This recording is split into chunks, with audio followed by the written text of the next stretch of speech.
안녕하세요. 저는 수도권에서 사는 30대 여성입니다. 항상 여기 사연을 듣기만 했는데 저도 사연을 보내려니 무슨 말부터 시작해야 할지 모르겠네요. 사실 얼마 전에 정말 끔찍한 사건을 하나 겪었거든요. 아직도 그때 생각하면 심장이 두근거리고 손이 떨리지만 이제는 그 일에서 벗어나고자 어렵게 컴퓨터에 앉아 사연을 보내려고 합니다. 비록 그리 횡설수설하더라도 넓은 마음으로 이해 부탁드려요. 먼저 본격적인 이야기를 하기에 앞서 우리 집 이야기를 해야 할 듯합니다. 저희 아빠는 제가 태어나기 전부터 할아버지의 사업을 물려받아 전자부품 제조회사를 운영했어요. 아빠는 회사를 키우는데 청춘을 바쳤고 그 결과 작년 기준 직원 수는 100명, 연매출은 150억 정도 나옵니다. 엄마는 아빠 회사의 사무실 업무를 담당하고 계세요. 저는 수도권의 4년제 대학교 영어영문학과를 졸업하고 처음에는 아빠 회사에서 일하려고 했지만 돌아다니기를 좋아하고 한 곳에 진득이 있지 못하는 성격이라 회사 생활은 너무 지루하고 재미없을 것 같았습니다. 무슨 일을 해볼까 고민하다가 어릴 때 꿈인 스튜어디스가 되어보고자 항공사에 지원했는데 서류는 항상 붙었지만 면접에서는 자꾸 떨어지더라고요. 1년 정도 도전하다가 계속 안 돼서 결국 포기하고 지금은 학원 영어 강사로 근무 중입니다. 그리고 사실 저에게는 가족이 하나 더 있는데 바로 1살 많은 오빠예요. 오빠와 저는 제가 7살까지는 같이 살았습니다. 하도 어린 시절이라 기억이 가물가물하지만 어릴 적 사진을 보면 저는 항상 오빠의 손을 잡고 다녔고 오빠는 저를 다정스럽게 쳐다보며 잘 놀아주었어요. 행복만이 가득할 것 같은 우리 집에 오빠가 학교에 입학한 해의 추석 명절날 비극이 닥쳤습니다. 수도권에 살던 우리는 우리 집과 가까운 친할머니 집에 있다가 전라도에 사시는 외할머니 집에 가기 위해 고속버스 터미널에 갔어요. 원래 명절 때마다 터미널에는 사람이 붐볐지만 그 해는 유난히 사람이 많아 아빠는 오빠를, 엄마는 내 손을 꼭 붙잡고 이동하다가 사람들에게 휩쓸려 오빠가 아빠의 손을 놓쳐버렸습니다. 아빠가 바로 오빠의 이름을 불렀지만 오빠는 증발한 것처럼 사라져버렸어요. 그 뒤로 한동안 저는 친할머니 집에 있고 부모님은 오빠의 행방을 찾으러 몇 년 동안 전국 각지를 돌며 다녔지만 오빠의 머리카락조차 발견되지 않았습니다. 오빠가 실종되고 우리 집은 몇 년간 초상집이었어요. 웃음소리도 대화 소리조차도 없었고 그저 눈물과 한숨소리로만 가득했습니다. 부모님이 저에게 화를 내거나 무섭게 하시지는 않았지만 부모님의 얼굴에는 그늘이 가득했었고 저는 그런 부모님께 투정이나 어리광 한 번 부리지 못하고 자랐어요. 그렇게 5년 정도가 지났습니다. 부모님은 여전히 슬픔에 잠겨 있었고 저는 왜인지 모르게 자주 배가 아프고 무엇보다 두통이 심했어요. 동네 내과 소아과에서는 큰 이상이 없다고 했지만 저는 많이 아프고 힘들어서 친구들과 놀지도 못했습니다. 그래서 대학병원까지 가서 검사한 결과 우울증 진단이 나왔어요. 부모님은 그 결과를 듣고서는 아들도 잃고 딸까지 잃을 뻔했다면서 펑펑 우셨습니다. 그리고 그날 이후로는 부모님이 점차 달라지셨어요. 항상 무표정으로만 계시던 두 분이 제 앞에서는 항상 웃으셨고 매주 주말마다 놀이공원, 상황이 안 되면 집 앞 공원이라도 나가서 함께 시간을 보냈습니다. 여전히 부모님은 오빠를 잃은 슬픔이 크긴 했지만 적어도 제 앞에서는 이전처럼 눈물이나 한숨을 보이지 않으셨어요. 이런 부모님의 노력 끝에 저는 우울증을 극복하고 다시 밝게 살 수가 있었습니다. 물론 아직도 제 마음에는 오빠를 잃은 아픔이 있기는 했지만요. 아무튼 무사히 대학교까지 졸업하고 학원 영어 강사가 되었고 친구가 소개팅을 해줘서 남편을 만나 결혼도 했습니다. 남편은 홀어머니를 모시고 사는 외동아들이에요. 저의 시어머니는 요양원 원장님이시고 상당히 직설적으로 말하는 성격이십니다. 처음에 제가 인사를 갔을 때도 제 직업에 대해서 들어보시고는 그깟 강사가 벌면 얼마나 버냐고 하시던 분이세요. 그래도 저에게 설거지, 제사, 김장과 같은 일을 시키시지도 않았고 부당한 요구를 하시는 분은 아니시기에 크게 불편하지는 않았습니다. 남편도 저는 물론 친정 부모님께도 정말 잘했으며 집안일도 잘 도와주었어요. 결혼 후 남편과의 관계도 돈독했고 저도 강사로서 어느 정도 입지를 다지며 남부럽지 않은 신혼생활을 즐기고 있었습니다. 다만 아빠의 회사 근처에 비슷한 업종의 회사가 새로 생겨서 매출이 조금 줄어들기는 했지만 그래도 큰 타격을 입을 정도는 아니었어요. 그러던 어느 날이었습니다. 아빠의 생신을 앞두고 평일에는 다들 일하느라 한자리에 모이기 힘드니 주말에 같이 점심을 먹으며 아빠의 생신 파티를 하기로 했어요.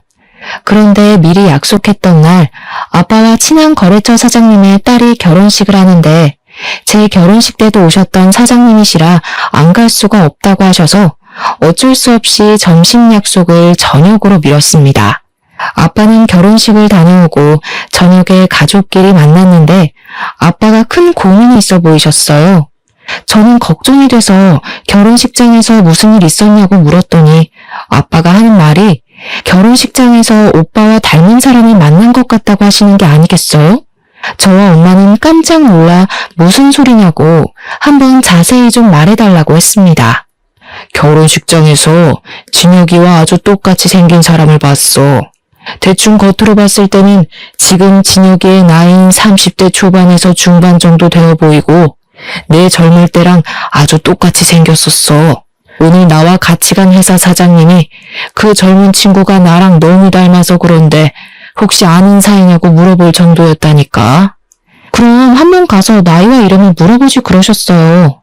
나도 그러고 싶었지. 그런데 예식장에는 사람이 너무 많아서 정신이 하나도 없더라고. 그래서 필요 현장에서 찾아봤는데 그냥 갔는지 안 보였어. 나중에 거래처 사장한테 아는 사람이냐고 한번 물어봐야겠어. 아이고, 내 정신 좀 보게.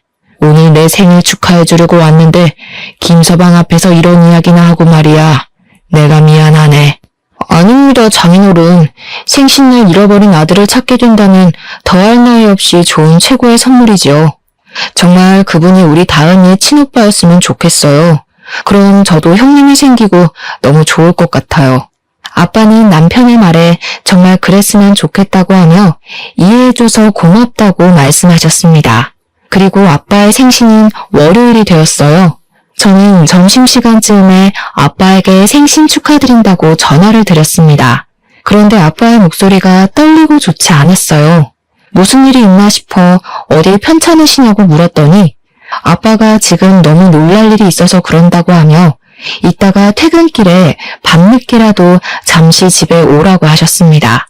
제 근무 시간이 오후 2시에서 밤 10시까지이고 정리하고 뭐하고 하면 밤 11시에나 퇴근할 수 있어요.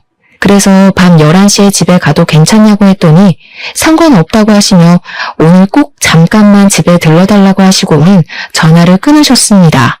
아빠의 목소리를 들으니 무슨 안 좋은 일이 있나 싶어 걱정되어 엄마에게도 전화했는데 엄마는 전화를 받지 않았어요. 그날은 부모님 걱정에 어떻게 하루 강의를 마쳤는지 모르겠습니다. 어찌어찌 수업을 마치고 강의를 마치자마자 원장 선생님께 양해를 구하고 바로 집으로 달려갔어요. 집에 갔더니 부모님은 눈물을 흘리셨는지 눈이 벌겋고 팅팅 부어 있었고 그 모습을 본 저는 깜짝 놀랐습니다. 다은아, 놀라지 마. 진혁이를 찾은 것 같아. 너의 오빠 찾았다고. 아빠의 말에 저는 심장이 쿵 내려앉는 것 같았습니다. 너무 기쁘기도 하고 이게 도대체 무슨 상황인가 싶어 일단 차근차근 말해달라고 했어요. 아빠는 거래처 사장님 딸의 결혼식장에서 본 젊은 사람이 오빠라는 확신이 들었다고 합니다. 그래서 오늘 출근하자마자 거래처 사장님께 전화해서 사실 어릴 때 잃은 아들이 있는데 하객으로 온 한 젊은 친구가 아빠의 젊은 시절과 너무 닮아서 혹시나 해서 물어본다고 했어요. 그 말을 들은 순간 거래처 사장님은 누구를 찾으려는지 알 것 같다고 하며 오빠의 현재 직장을 알려주었다고 합니다. 알고 보니 오빠는 아빠 회사 근처에 새로 생긴 비슷한 업종의 회사 개발팀 팀장이었어요. 거래처 사장님이 오빠가 다니는 회사 사장님의 번호를 알려주셔서 아빠가 바로 사장님께 전화했고 오빠를 닮은 젊은 사람의 나이와 이름을 알 수 있는데 나이는 현재 오빠의 나이와 같은 35살이고 이름은 오빠의 이름과 같은 이진혁이었습니다. 이 사실을 안 것이 점심시간쯤이었고 점심시간이 지난 후 아빠는 바로 그 회사로 달려가 봤지만 아쉽게도 오빠는 지금 다른 지방으로 출장 중이라 볼 수 없었어요. 하지만 사연증으로 사진은 볼 수 있었는데 사진을 보니 오빠라는 확신이 들었다고 합니다. 아빠는 회사 사장님으로부터 어떻게 오빠가 이 회사 직원으로 있을 수 있는지 그 이야기를 듣게 되었어요. 사장님은 지금 회사를 차리기 전에 다른 회사에서 부장으로 있었고 오빠는 신입사원이었습니다. 그 당시 오빠는 배우려는 열정도 가득하고 항상 열심히 하려고 해서 당시 부장이었던 사장님 눈에는 참 인상 깊었다고 해요. 그 뒤로 종종 같이 저녁을 먹으며 살아온 이야기를 했는데 오빠는 보육원에서 살다가 성인이 되어 자립금을 받고 시설에서 나와 직업 전문학교에서 이쪽 일을 배웠다고 했습니다. 사장님은 힘들게 살아온 오빠가 안쓰러워 더 잘 챙겨주고 기술을 하나라도 더 알려주려고 했다고 해요. 그러다가 사장님이 우연한 기회에 자신의 회사를 차릴 수 있었는데 함께 일할 직원을 구하다가 오빠가 생각나 개발팀 팀장으로 스카우트했다고 했습니다. 이 말을 들은 아빠는 눈물을 흘렸고 사장님은 오빠의 연락처를 알려주며 한번 연락해서 만나보라고 했다고 해요. 저는 부모님의 이야기를 듣고 드디어 오빠를 찾았다는 생각에 기쁘기도 하고 얼떨떨하기도 했습니다. 집에 가서 남편에게 오빠를 찾았다고 이야기하니 남편도 어떻게 이런 우연이 있냐고 하며 매우 잘 됐다고 했어요. 그리고 그 주 주말 오빠와 우리 가족이 드디어 한자리에 만났습니다. 엄마는 오빠의 뺨에 어루만지며 드디어 우리 아들을 만났다고 눈물을 흘렸고 오빠 역시 너무 보고 싶었다고 하며 펑펑 울었어요. 그리고 오빠는 저를 보더니 매일 울기만 하고 코나 질질 흘리던 그 꼬맹이가 벌써 이렇게 커서 결혼까지 했냐고 했습니다. 우리 가족의 모습을 본 남편도 옆에서 눈물을 흘렸어요. 오빠는 지금 우리 집과 그다지 멀지 않은 곳에서 살고 있었기에 우리는 앞으로도 종종 모이기로 약속했습니다. 남편 역시 오빠에게 매형이 생겨서 너무 기쁘다고 하며 앞으로 자주 만나 함께 술도 마시자고 했어요. 그 뒤로 남편은 오빠와 종종 둘이서만 만나 함께 저녁도 먹고 술도 마셨습니다. 그러다가 술을 너무 과하게 마시면 남편은 저한테 혼난다며 오빠 집으로 가서 잠도 자곤 했어요. 그럴 때마다 저는 술 먹고 집에 안 들어오는 남편을 향해 바가지를 긁었지만 오빠는 매제 아침에 해장까지 시켜서 잘 보낼 테니 남편 너무 혼내지 말라고 했습니다. 저와는 달리 부모님은 오빠와 남편이 형제처럼 잘 지내는 것 같아 너무 보기 좋다고 흐뭇해하셨어요. 그렇게 2년 정도가 지났습니다. 아빠는 이제 연세가 있으셔서 회사 운영하는 데 많이 힘들어하셨어요. 아빠는 같이 일도 하고 앞으로 회사를 물려받을 수 있을 정도로 믿을 만한 사람이 필요하다고 했습니다. 직원들도 있었고 회사 간부도 있기는 했지만 아빠는 그 사람들이 회사를 운영해 나가기에는 적합하지 않다고 생각하셨어요. 그래서 아빠는 오빠가 아빠의 회사로 오기 바랐지만 오빠는 지금 있는 회사의 사장님께 죄송해서 이직하기 어렵다고 했습니다. 이 모든 상황을 들은 남편은 장인어른의 건강이 걱정된다며 회사에 들어가서 일을 도와드리고 싶다고 했어요. 그런데 남편은 전공이 전혀 다른 쪽이고 아빠 회사는 아무래도 기계를 직접 조작하고 다뤄야 하는 일이라 처음부터 하나하나 배워야만 했습니다. 저는 남편에게 아빠 회사로 들어가면 하나부터 열까지 다 배워야만 하는 상황이라 힘들 수도 있다고 했지만 남편은 솔직히 지금 다니는 회사에는 희망이 없어 보인다며 아빠의 회사로 들어가서 기술을 배우고 싶다고 했어요. 아빠도 남편에게 회사로 들어오면 힘들 것이라고 했지만 남편은 생각이 아주 확고했고 결국 남편은 아빠의 회사에 입사하게 되었습니다. 남편은 정말 열심히 했어요. 거의 매일 자정까지 일하며 기계 조작하는 것을 배웠고 주말에도 회사에 갔습니다. 저는 너무 힘들게 일하는 남편이 안쓰러워 몸도 생각해가며 일하라고 했지만 남편은 지금 빨리 일을 배워야 한다며 그 누구보다 열심히 했어요. 그러나 회사 사람들은 남편을 인정해주지 않았습니다. 일부러 남편 앞에서는 전문 용어를 써서 남편이 하나도 못 알아듣게 하고 회사 내의 중요한 일도 남편에게 말해주지 않는다고 해요.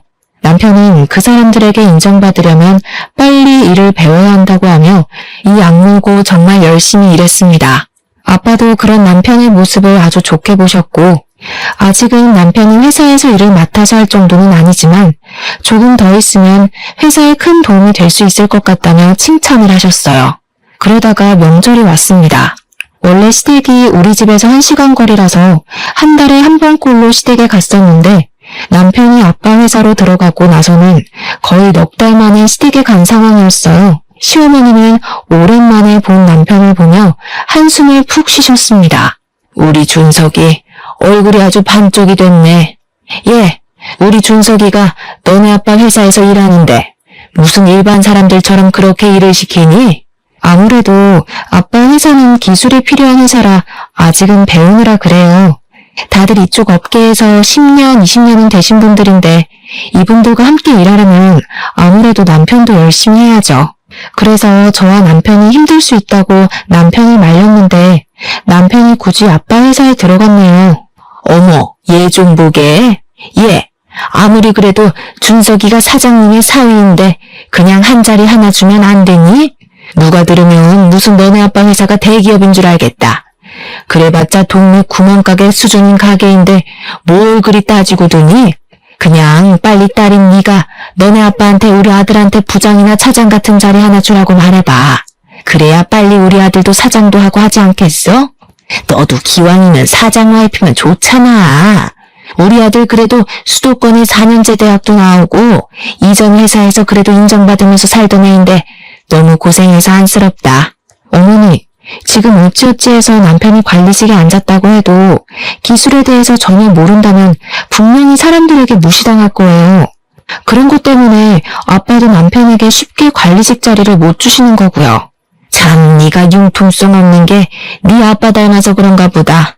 아휴, 내가 말을 말아야지. 우리 준석이만 고생이네. 시어머니는 살 빠진 남편의 모습에 크게 안타까워했습니다. 시어머니의 말이 좋게 들리지는 않았지만 남편이 아빠 회사 다니며 고생을 해서 살이 빠진 것이 사실이기에 별다른 할 말이 없었어요. 그냥 남편이 건강을 잃지 않도록 잘 내조하겠다고 말했습니다. 그런데 시어머니가 그 뒤로도 명절 내내 우리 아들 안쓰럽다며 이야기를 했고 처음에는 저도 같이 안쓰러운 마음이 들었으나 점점 듣기 힘들었고 슬슬 짜증이 났어요. 이런 제 마음을 알았는지 남편도 시어머니에게 그만하라고 했고 남편의 말에 시어머니는 이야기는 하지 않았는데 집에 갈 때 보니 시어머니가 울고 있었습니다. 왜 우시냐고 했더니 준석이가 너무 안쓰럽다고 하며 너네 아빠한테 잘 이야기해서 얼른 관리직 하나 달라고 했어요. 그래도 30대 중반인데 아직도 그렇게 남의 밑에서 고생하며 일하는 게 너무 안쓰럽다면서요. 저는 그날 시댁에서 나오면서 남편에게 혹시라도 버티기 어려울 정도로 힘들면 언제든지 말하라고 했습니다. 남편은 이제 일도 조금씩 손에 익고 괜찮다고 하며 열심히 해보겠다고 하는데 남편을 보니 뭔가 고맙기도 했고 마음이 짠하기도 했어요. 그렇게 1년 정도 지나자 아빠 회사 임직원들이 드디어 남편을 인정해주기 시작했습니다. 하루는 회식을 갔다가 남편이 아주 기분 좋아서 오는 거예요. 회식 때 무슨 좋은 일 있었냐고 했더니 오늘 회식 자리에서 부장님이 사과했다는 겁니다. 무슨 소리냐고 하니 부장님이 그동안 사장님의 사위인데다가 이쪽 업계에서는 한 번도 일해보지 않았다고 해서 낙하산으로 오해했는데 지난 1년간 정말 열심히 일하는 것을 봤다며 오해해서 미안했다고 말했다는 것이에요. 부장님의 말에 다른 직원들도 자신들도 오해했다고 하며 남편에게 사과했다고 합니다. 남편은 역시 진심은 통하는 것 같다며 뿌듯해했고 그 뒤로는 회사 사람들과 잘 어울렸고 대리로 승진도 했어요. 남편이 대리가 되고 얼마 지나지 않았을 때 아빠와 오빠 회사에 큰 변화가 생겼습니다. 이런저런 복잡한 사정으로 인해 오빠의 회사가 아빠의 회사로 인수합병이 돼서 오빠가 아빠의 회사에서 일하게 되었어요. 오빠가 다니던 회사와 아빠가 운영하시던 회사는 거의 같은 부품을 제조하는 업체이고 부품을 제조하는 기계 역시 거의 같았습니다. 그래서 오빠는 회사 일에 쉽게 적응할 수 있었고 일을 너무 잘했어요. 아빠 회사 사람들도 오빠가 일을 잘한다는 것을 부정하지 못했습니다. 게다가 눈치도 빠르고 눈썰미도 있고 사람들 사이에 잘 융화되었어요. 무엇보다 회사 합병 후 처음에 이런저런 갈등들이 꽤 많았는데 그런 갈등이 생길 때마다 오빠는 현명하게 대처해서 큰 싸움이나 갈등이 생길 뻔한 것을 막았다고 합니다. 사람들은 다들 오빠의 성품과 실력을 높이 평가했고 오빠는 바로 차장으로 초고속 승진을 했어요. 오빠는 임직원들이 낙하산이라고 불만을 토로하면 어쩌냐고 했지만 회사 내에서는 아무도 오빠가 차장이 되었다고 해서 불만을 품지 않았습니다. 이렇게 오빠는 초고속으로 차장이 되었지만 남편은 여전히 대리였어요. 물론 남편도 최선을 다해서 노력하고 있었습니다. 하지만 20살 때부터 직업 전문학교에 들어가서 일해온 오빠와 이제 고작 3년 차인 남편이 어떻게 같을 수가 있겠나요? 저와 아빠는 당연히 오빠가 먼저 승진하는 것이 바르다고 생각했는데 남편은 그게 아니었습니다. 남편은 계속 오빠가 차장이 된 것이 마음에 들지 않는다는 식으로 이야기했어요. 하루는 남편이 퇴근하고 집에 왔는데 투덜대는 것입니다. 장인어른 정말 너무하시는 거 아니야? 아무리 형님이 이쪽 업계에서 일했다고는 하지만 그래도 어떻게 차장까지 바로 승진시킬 수가 있어? 장인어른도 그러고 회사 사람들도 다들 형님한테 홀라당 홀려서는 보니까 기계 조작하는 것도 나랑 별반 다른 것도 없더구만. 어떻게 형님은 바로 차장이고 나는 아직도 대리 나부랭이냐고. 나도 이렇게 노력하고 있는데 말이야. 과장이라도 시켜줘야 하는 거 아니야? 나도 아빠한테 대충 회사 상황은 들었는데 솔직히 여보가 열심히 했던 것은 인정하지만 오빠는 지금 이 업계에서 20살 때부터 일해왔던 반면에 여보는 이제 고작 3년이야. 이런 상황에서 여보가 오빠보다 더 인정받기를 원한다는 것은 욕심 아닐까? 그리고 오빠가 차장이 된 것에 대해 불만을 가지는 직원도 아무도 없다면서 왜 여보만 그렇게 불만이야? 솔직히 나는 기계 어떻게 조작하는지 어떤지 아무것도 모르기는 하지만 그래도 아빠와 회사 직원들이 다들 인정했다면 여보보다 오빠가 더 실력이 있다는 뜻 아닐까? 말을 말자 말을 말아. 너도 이씨 집안이니 당연히 너네 오빠가 먼저 차장되는 게 당연하다고 생각하는 거겠지. 남편은 제 말에 수긍하지 못하고 혼자 씩씩대더니 작은 방으로 문 닫고 들어가 버렸습니다. 그 뒤로 남편은 나오지 않았고 저는 남편이 이 정도까지 화를 내는 것이 이해가 가지 않았어요. 그렇게 밤이 되고 저는 혼자 큰 방에서 잠을 잤습니다. 잠을 자다가 새벽에 목이 말라 거실로 나왔는데 남편이 누군가와 통화 중이었어요. 저는 이 새벽에 누구와 통화 중인가 싶어서 몰래 엿들었는데 대충 대화 내용을 들어보니 시어머니와 통화를 하고 있었습니다. 남편은 시어머니에게 우리 아빠의 회사를 물려받아 사장 자리에 한번 앉아볼 생각으로 왔는데 갑자기 형님 그러니까 우리 오빠가 등장하는 바람에 일이 다 틀어졌다고 말을 했어요.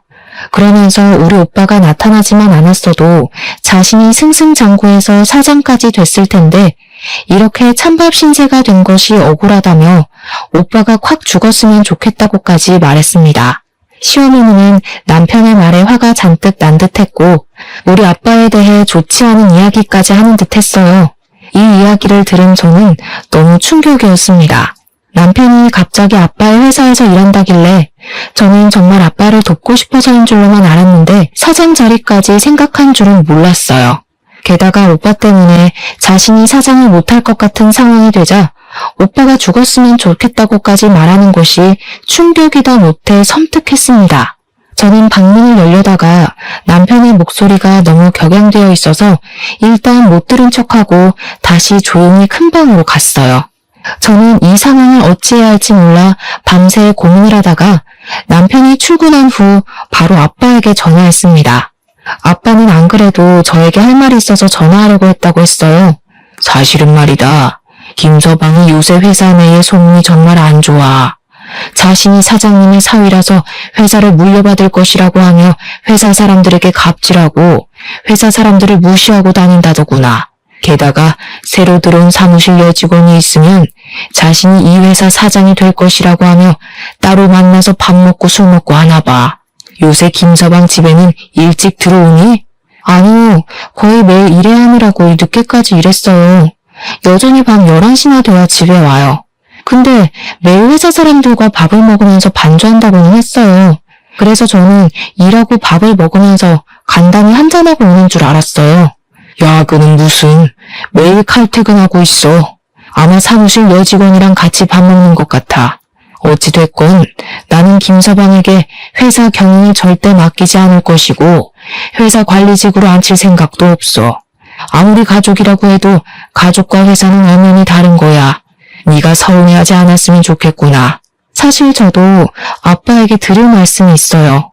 어제 남편이 시어머니와 통화하면서 남편이 아빠 회사를 물려받아 사장이 되고 싶었는데 갑자기 오빠가 나타나는 바람에 일이 다 그르쳤다고 했어요. 심지어 오빠가 죽었으면 좋겠다고까지 하더라고요. 그래서 저도 아빠에게 이 사실을 알리려고 전화했어요. 아빠도 내 말에 적잖이 충격을 받으셨고 저 역시 남편과 앞으로 어떻게 해야 하나 고민을 했습니다. 그 뒤로 저와 남편은 한 집에서 살지만 남남처럼 지냈어요. 남편은 매일 밤 1시에서 2시 정도에 들어와서 아침 6시에 나갔습니다. 남편과 대화를 해보려고 해도 집에 오면 바로 작은 방에 문을 닫고 들어가 버리고 저랑은 눈도 마주치지 않으려고 해서 대화조차 할 수가 없었어요. 그러다가 주말이 되었습니다. 아침 10시쯤에 일어났는데 남편은 일찍부터 어디론가 나가서 보이지 않았어요. 남편이 한 번씩 주말에 운동하러 나갔다가 오후 늦게 집에 들어왔었기에 당연히 남편이 운동하러 갔을 것으로 생각했습니다. 저 혼자 간단히 밥을 먹으려고 준비하고 있을 때 엄마에게 전화가 왔어요. 겉절이랑 남편이 좋아하던 갈비찜도 하고 밑반찬 몇 개 했다고 하시며 아빠와 함께 집에 잠깐 들려도 되겠냐고 하셨습니다. 저는 지금 남편 없으니 집에 오시라고 했어요. 잠시 후 엄마와 아빠가 갈비찜에 겉절이에 밑반찬을 한가득 들고 오셨습니다. 부모님은 집에 오시자마자 냉장고 앞으로 가셔서는 냉장고에 반찬들을 하나하나 넣어주셨어요. 그러고 있는데 밖에서 비밀번호 누르는 소리가 들렸습니다. 저는 당연히 남편인 줄 알고 현관으로 갔는데 남편과 시어머니가 함께 서 있었어요. 시어머니는 저를 보자마자 뺨을 때렸습니다. 내가 저번 명절 때 분명히 말했지?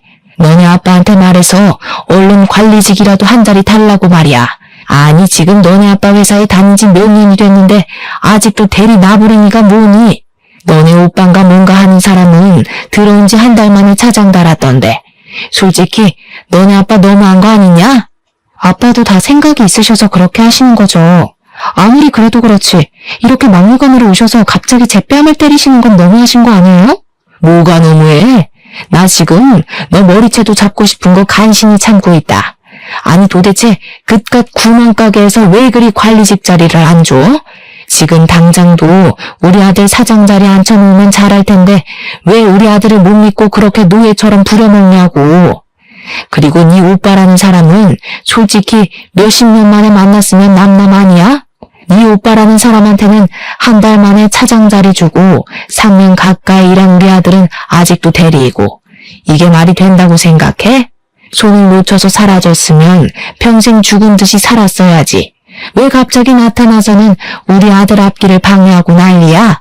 에이 그냥 보육원에서 죽어버리지. 시어머니는 우리 아들이 아직도 대리인 게 말이 되냐며 이거는 명백한 차별이라고 소리를 고래고래 질렀습니다. 부엌에서 음식을 정리하고 있던 부모님은 시끄러운 소리에 현관으로 오셨고 시어머니의 말에 화가 많이 나 보이셨어요. 사돈, 지금 이게 무슨 말씀입니까? 터진 입이라고 그딴 말 짓거려도 되는 겁니까? 어떻게 말을 그따위로 할 수가 있어요? 아이고, 두 분 다 여기 계셨네요. 마침 잘 됐네요.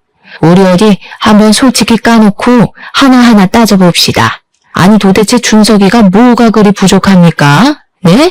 3년 동안 그렇게 그쪽 회사에서 죽어라 이랬는데 사장 자리는 못 내줄 망정 아직도 대리냐고요. 아직 기술이 많이 부족하니까요. 저희 회사 관리직에 계시는 분들 전부 다 최소 10년은 이쪽 업계에서 일한 사람들입니다. 그런 사람들을 제치고 고작 3년밖에 일하지 않은 김서방에게 관리직을 어떻게 내어준단 말입니까? 그게 말이나 돼요? 그럼 그쪽 아들은요? 아니, 잃어버리면 남남이지 왜 갑자기 나타나서는 우리 아들보다 더 높은 차장이 된답니까?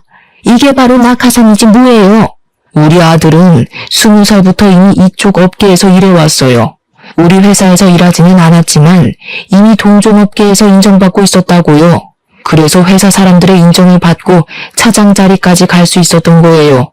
그리고 저도 다은이도 당신 아들이 우리 회사에서 일하길 바란 적 없습니다. 김서방이 우리 회사에서 일한다고 했을 때 둘 다 말렸어요. 그래도 굳이 우리 회사에 들어와서 일하겠다고 고집 부린 건 김서방입니다. 저는 한 번도 김서방에게 우리 회사 사장 자리 내준다는 말을 한 적 없고 조금만 잘하면 관리직 주겠다는 말도 한 적이 없습니다. 그런데 갑자기 오셔서 이런 식으로 화내고 우리 딸 뺨을 때리고 협박까지 하시는 건 정말 너무 어이없고 황당하네요. 아무리 그래도 사람이 염치가 있고 융통성이 있어야지. 아니 어떻게 자기 사위가 자기 회사에 들어왔는데 잘했다고 빨리 관리직은 못 내줄 망정. 어떻게 3년 동안 그렇게 노예처럼 부려먹을 수가 있어? 이렇게 앞뒤가 꽉 막혀서야 듣자 하니까 너무하시네요. 그럼 뭐 낙하산이라고 소문내면서 아무것도 모르는 사람을 사원에서 차장으로 초고속 승진이라도 시켜야 한다는 말입니까? 우리 아들이 뭘 몰라요 뭘? 우리 아들 그래도 수도권 4년제 대학 나온 인재야. 인재라고. 진짜 이 집구석은 말이 안 통하네. 준석아 가자. 너 일단 집구석이랑 이제 연 끊고 이혼해. 너도 이제 이 집구석 싫지? 네. 저도 사위한테 사장 자리 하나 안 내주는 장인어른의 사위 노릇 할 생각 없네요. 엄마 말씀대로 우리 이혼하겠습니다. 잘됐네. 나도 너의 새까만 속내 알고 어떻게 해야 하나 고민했었는데 우리 갈라서자. 이혼하자고. 이혼하자는 내 말에 남편은 시어머니를 모시고 집에서 나갔습니다. 저와 부모님은 한참 동안 우리는 말을 잇지 못하다가 어렵게 엄마가 진짜 이혼해도 괜찮겠냐고 물었어요. 저는 엄마에게 지금 아이도 없고 검은 속내가 가득한 사람인데 어떻게 같이 살겠냐고 했습니다. 부모님은 알겠다고 하시며 일단 내일은 주말이고 하니 부모님 집에서 같이 있자고 했어요. 저는 부모님이 챙겨주신 반찬들을 다시 챙기고 제 짐들을 챙겨서 친정으로 갔습니다. 친정에서 같이 저녁을 먹고 밤 11시쯤에 잠을 자려는데 엄마의 핸드폰이 울렸어요. 보니까 전화를 건 사람이 오빠였는데 엄마는 이내 표정이 아주 심각해지셨습니다. 왜 그러시냐고 물어보니 다세대 주택 1층인 오빠의 집에 불이 났다는 것이에요. 다행히 화재 당시 오빠는 잠깐 지인을 만나러 나간 상태여서 다치지는 않았고 다른 집에 사시는 분들도 바로 다 대피해서 인명피해는 없었습니다. 불은 이웃의 신고로 10분 만에 바로 꺼지기는 했지만 오빠가 살던 집 내부가 다 타버렸어요. 일단 오빠는 바로 부모님 집으로 왔고 저는 오빠에게 어쩌다 불이 난 것인지 물어보았습니다. 오빠의 말로는 지인을 만나고 집에 오는데 집 근처에서 남편을 본 것 같다고 했어요. 어두웠지만 분명히 남편이 평소에 자주 입던 운동복에 모자를 쓰고 있었고 남편도 역시 오빠를 본 것 같았지만 의도적으로 피한 것 같다고 했습니다. 그렇게 남편이 사라지고 나서 오빠 집에 불길이 치솟았다고 해요. 이 소리를 듣고 화가 난 우리 가족은 바로 남편은 방화범으로 고소했습니다. 다음날 화재 원인을 찾기 위해 합동 감식을 했는데 방화로 확인되었고 CCTV와 맞은편 주차되어 있는 차량 블랙박스를 확인한 결과 남편이 근처 쓰레기에 불을 붙이고 1층에 살던 오빠 집 창문에 투척하는 장면이 아주 적나라하게 찍혔더라고요. 남편은 바로 구속이 되었습니다. 저는 남편의 구속과 동시에 이혼을 하려 했으나 당당히 이혼하자던 남편이 이혼 동의를 해주지 않았어요. 결국 우리는 이혼 소송까지 하게 되었습니다. 이혼 소송까지 해야겠다는 제 말에 아빠는 직장에서 남편과 불륜 저지른다고 소문난 20대 회사 여직원의 인적 사항을 알려주셨어요. 저는 바로 그 상간녀와 만났는데 상간녀는 저를 보자마자 무릎을 꿇더니 아직 20대인데 제 앞길 꼬이는 것 원하지 않는다고 하며 잘못했다고 빌었습니다. 그러면서 사실 유부남인 것을 알고 만날 생각이 없었는데 너무 치근대서 한두 번 만난 게 서너 번 됐다고 했어요. 만나면서도 이게 아니란 것은 알았는데 사장님의 사위라고도 하고 또 이혼할 것이라고도 하니 정말 그런 줄로만 알았다고 했습니다. 그러면서 원하시는 부모님이 계시는 지방에 내려가서 조용히 살 테니 제발 한 번만 용서해달라고 했어요. 저는 정말 상간녀 소송까지 할 마음으로 왔는데 상간녀의 이야기를 들어보니 상간녀도 그놈한테 속았다는 생각이 들었습니다. 그래서 상간녀 소송은 하지 않는 대신 남편이 불륜 피웠다는 모든 사실을 자백받고 증거까지 다 받았어요. 그리고 저는 이 모든 것들을 다 증거 자료로 제출해서 이혼 소송을 진행했습니다. 그냥 깔끔하게 이혼을 하면 될 일을 위자료까지 물어주게 생기자 시어머니가 저에게 전화했어요. 제가 전화를 받지 않자 시어머니는 계속 저에게 전화했고 그래도 끝까지 제가 받지 않자 친정집까지 찾아왔습니다. 저와 엄마는 집안으로 들일 생각이 없었지만 잠깐 열린 틈을 타서 무작정 시어머니가 집안으로 들어왔어요. 내가 우리 준석이가 너무 고생하는 것 같아서 나도 모르게 욱해서 그때 이혼하라고 했었어. 하지만 내 진심은 아니었다. 정말이야. 우리 준석이가 방화를 저지른 것은 잘못이지만 이혼만큼은 안 하면 안 되겠니? 이제 나도 준석이도 자리 욕심 안 부리고 조용히 살게. 그러니까 네가 너네 아빠 아니지. 바깥사돈 좀 잘 설득해서 이혼하지 말고 죗값 받고 나오면 다시 그 회사에서 일하게 해주면 안 될까? 어머니가 먼저 이혼하라고 해놓고서는 지금 그게 무슨 소리세요? 그리고 어릴 때 잃어버리고 몇십 년 만에 찾은 우리 오빠한테 죽었으면 좋겠다느니 그런 막말을 하셔놓고 어떻게 용서를 바라시나요? 남편이 아빠 회사 여직원과 불륜까지 저질렀다는 거 알고 계시죠? 그런데도 제가 이 모든 것을 다 용서하고 옥바라지까지 해가며 같이 살라고요? 저는 절대 못합니다. 이혼소송까지 해서 위자료까지 받을 거예요. 아시겠어요? 너 정말 너무하는구나. 그래도 이 어른이 이렇게 사과하러 왔는데 그냥 좀 넘어가주면 안 되냐?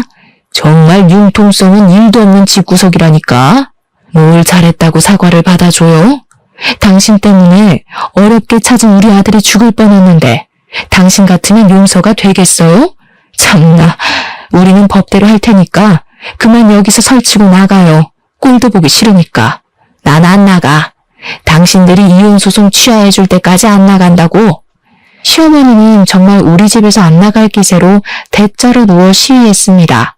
엄마는 시어머니를 내쫓으려다가 힘에서 밀리자 어쩔 수 없이 경찰을 불렀고 시어머니는 결국 경찰들의 손에 끌려나갔어요. 저와 엄마는 이렇게나 끝까지 막말하고 뻔뻔한 시어머니를 가만히 둘 수가 없었습니다.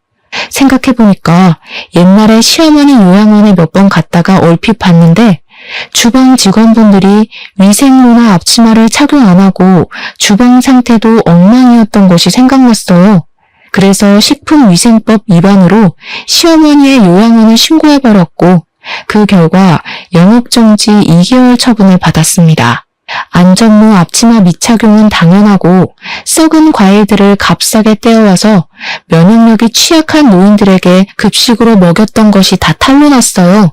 영업정지 처분을 받은 시어머니는 바로 저에게 전화해서 쌍욕을 했고 저는 시어머니의 찰진 욕소리를 그대로 녹음해서 시어머니의 지역신문에 투고했습니다. 그러자 그곳에 부모님을 요양시킨 보호자들이 난리가 났고 요양원 직원들도 시어머니의 막말에 도저히 일을 못하겠다며 전부 퇴사해버렸어요. 그 결과 요즘 같은 고령화 시대에 보기 드물게 요양원이 폐원했답니다. 이러한 일이 있고 나서 적지 않은 시간이 흘렀어요. 저는 지금 친정 부모님과 함께 살며 친정 아빠 회사로 들어가 사무실 직원으로 일하고 있습니다. 오빠는 여전히 회사에서 인정받으며 열심히 일하고 있어요. 남편은 이혼 소송에서 패소해서 위자료를 지급해야 했고 방아죄로 징역 2년이 선고되었습니다.